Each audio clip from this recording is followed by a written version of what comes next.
예수님은 앞으로 제자들이 당할 고난에 대해서 말씀하시면서 제자들이 고난을 받을 수밖에 없음을 오늘 말씀하고 계십니다. 제자들이 고난을 받는 이유가 뭐죠? 스승인 예수님께서 고난을 받으셨기 때문입니다. 제자는 스승을 따라가는 자죠. 예수님께서 이 땅에서 고난을 받으셨기 때문에 제자들도 스승을 따라가니까 당연히 고난을 받을 수밖에 없다라고 예수님께서 말씀해 주십니다. 25절입니다. 제자가 그 선생 같고 종이 그 상전 같으면 족하도다. 집 주인을 바알세불이라 하였거든 하물며 그 집 사람들이라.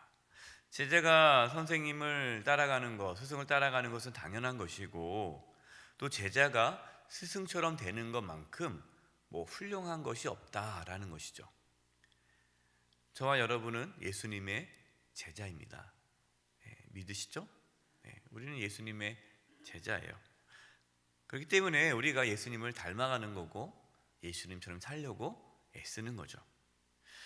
예수님께서 종교 지도자들에게 바알세불이라는 말을 듣게 됩니다. 여기서는 이제 집 주인을 바알세불이라 하거든 그랬는데, 이 바알세불은 귀신의 우두머리를 바알세불이에요.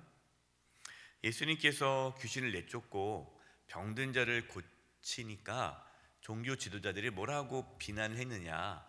저자는 귀신의 우두머리다. 그러니까 귀신을 내쫓는 거다. 하나님의 능력으로 내쫓는 것이 아니라 귀신의 힘을 빌어서 내쫓는다라고 비난했단 말이죠.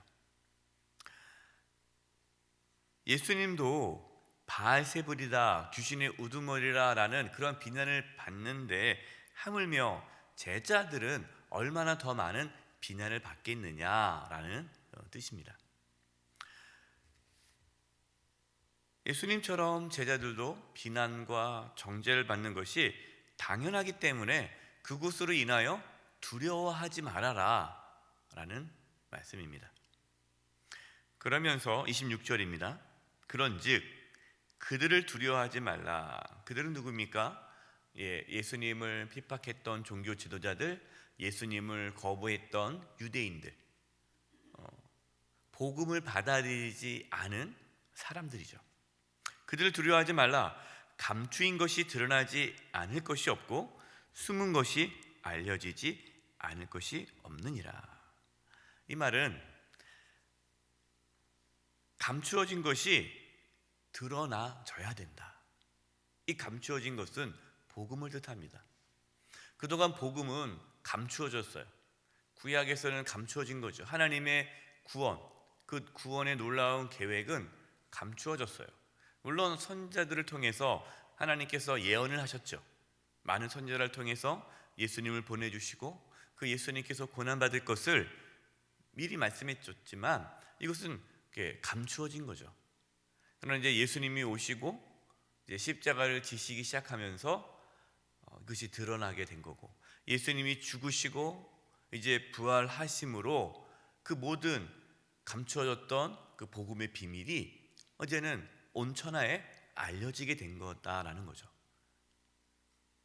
그래서 예수님은 제자들에게 이 복음을 이제는 드러내야 된다라고 말씀하십니다. 너희들이 고난을 받고 정죄를 받고 비난을 받는 걸 두려워하지 말고 이 복음을 이제는 드러내야 한다라는 말씀을 하고 계십니다. 우리는 복음을 드러내기 위해 세상의 조롱과 비난을 두려워해서는 안 됩니다.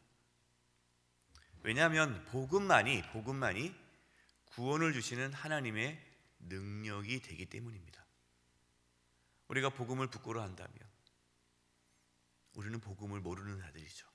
우리가 정말 복음을 안다면 복음을 전할 수밖에 없는 거죠. 그래서 28절 말씀을 이렇게 해주십니다. 몸은 죽여도 영혼은 능히 죽이지 못하는 자들을 두려워하지 말고 오직 몸과 영혼을 능히 지옥에 멸하실 수 있는 이를 두려워하라. 예수님은 이미 알고 계셨습니다. 이제 제자들이 나중에 이제 성령을 받고 예수님은 이제 승천하시고 성령이 오시지 않습니까? 그러면 이제 제자들이 복음을 전하다가 채찍에 맞고 감옥에 갇히고 심지어 순교의 자리까지 갈 수 있다는 것을 아셨기 때문에 이제 오늘 말씀을 하시는 거예요. 제자들아, 너희들이 나를 따라 복음을 전하다가 목숨을 잃는 것에 대해서 두려워하지 말아라. 세상의 권력자들은 몸은 죽여도, 너희들의 몸은 죽여도 영혼은 죽이지 못하지 않느냐. 아니 목숨이야 죽으면 천국인데 몸이 죽는다고 해서 그게 걱정할 필요가 뭐가 있느냐. 진짜 두려워해야 할 분은 몸도 죽이고 영혼도 죽이시는 하나님을 두려워하라. 몸과 영혼을 지옥으로 떨어뜨릴 수 있는 그 하나님을 두려워하라 라는 말씀입니다.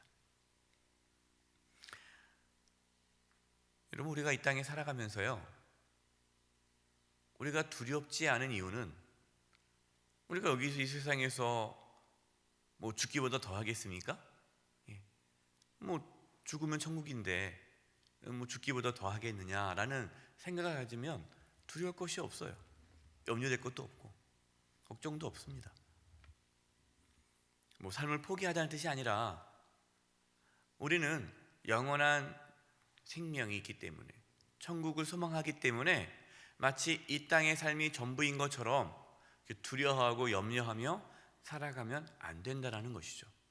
우리는 이 땅에서 편안한 삶을, 그냥 안전한 삶을 바라보며 살아가는 자들이 아니라 때로 고난이 와도 핍박이 와도 우리에게 주신 사명, 복음의 사명을 잘 감당하기 위해 우리는 살아가는 그리스도인이라는 것을 기억할 수 있기를 바랍니다. 여러분, 스데반 집사를 생각해 보세요. 스데반 집사가 처음 순교를 하죠. 돌에 맞을 때에 그때 그 스데반 집사의 얼굴이 뭐와 같다라고 말씀합니까? 천사와 같다. 천사와 같다. 몸은 죽여도 그 영혼은 죽일 수가 없는 거예요. 돌에 맞아가는 그 스데반 집사가 천사와 같이 이렇게 환할 수 있는 것은 그의 영적인 눈이 열려서 천국을 바라보았기 때문이에요. 우리가 세상이 두려운 것은 하나님을 두려워하지 않기 때문이에요. 여러분, 하나님을 두려워하시기 바랍니다. 하나님을 두려워하면 모든 것이 두렵지 않습니다. 진정한 용기는 하나님을 두려워하는 것에서부터 시작됩니다. 예수님께서 참새 한 마리도 하나님의 허락 없이는 땅에 떨어지지 않는다라고 말씀하십니다. 여러분, 참새 한 마리도 돌보시고 보호하신 하나님께서 저와 여러분을 돌보지 않으시겠습니까? 당연히 돌보시죠. 그러면서 30절, 31절 말씀하십니다. 같이 한번 읽어볼까요? 시작.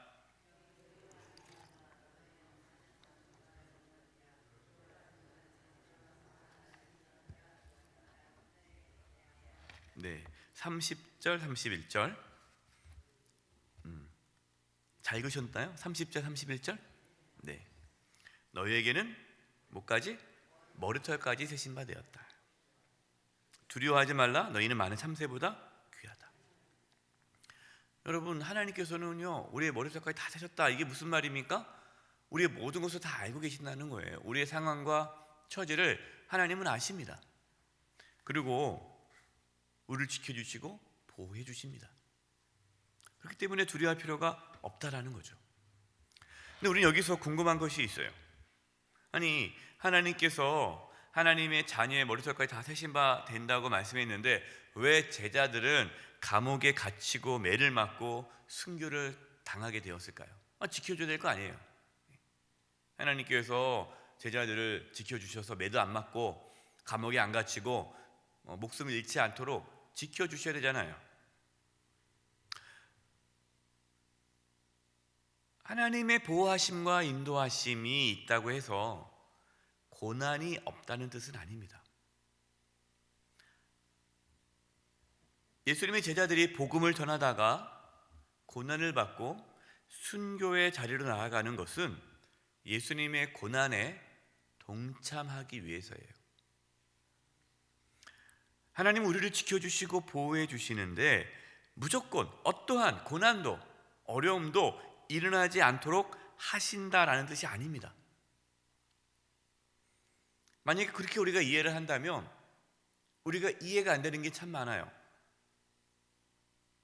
어떤 분들은 교회 예배 잘 드리고 가시다가 교통사고로 다치신 분이 있단 말이에요.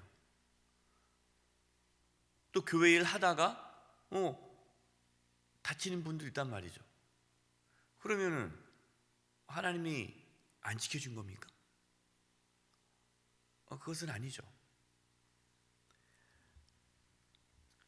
하나님께서 우리를 지켜주시고 인도하시고 보호하신다는 것은 하나님께서 우리의 삶에 하나님의 뜻 가운데서 그 하나님의 뜻을 이루며 살아가도록 우리를 지켜주시고 인도해 주십니다. 우리는 다 알 수가 없죠. 우리 삶 가운데 찾아오는 어떠한 고난과 역경을 우리는 다 이해할 수 없습니다. 그러나 분명한 사실은 하나님은 그것을 통해서 내 삶에 하나님의 뜻을 이루어 가신다라는 것을 믿고 나아갈 때에 그 모든 것은 합력하여 선을 이루게 될 것이고, 당장은 모르지만 수년이 지나고 그 뒤를 돌아봤을 때에 그 고난과 역경을 통해 하나님의 뜻이 이루어 가는 것을 보게 되는 것이에요.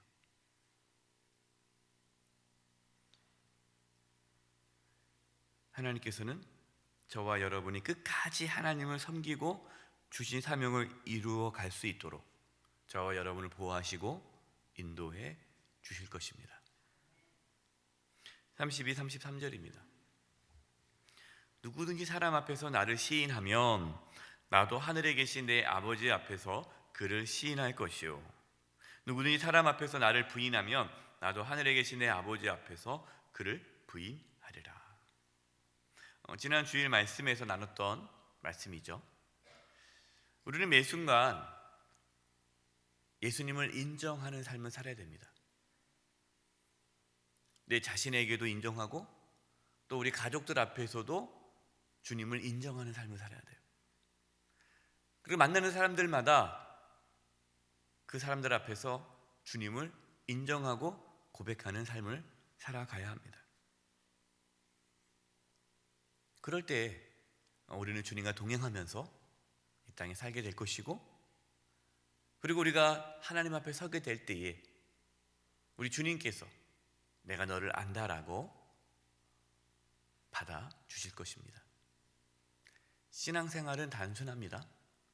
신앙생활은 내가 이 땅에서 매 순간 어떠한 상황에 처해 있을지라도 우리 주님을 인정하고 우리의 주님을 고백하고 살아가는 것, 이것이 신앙생활입니다.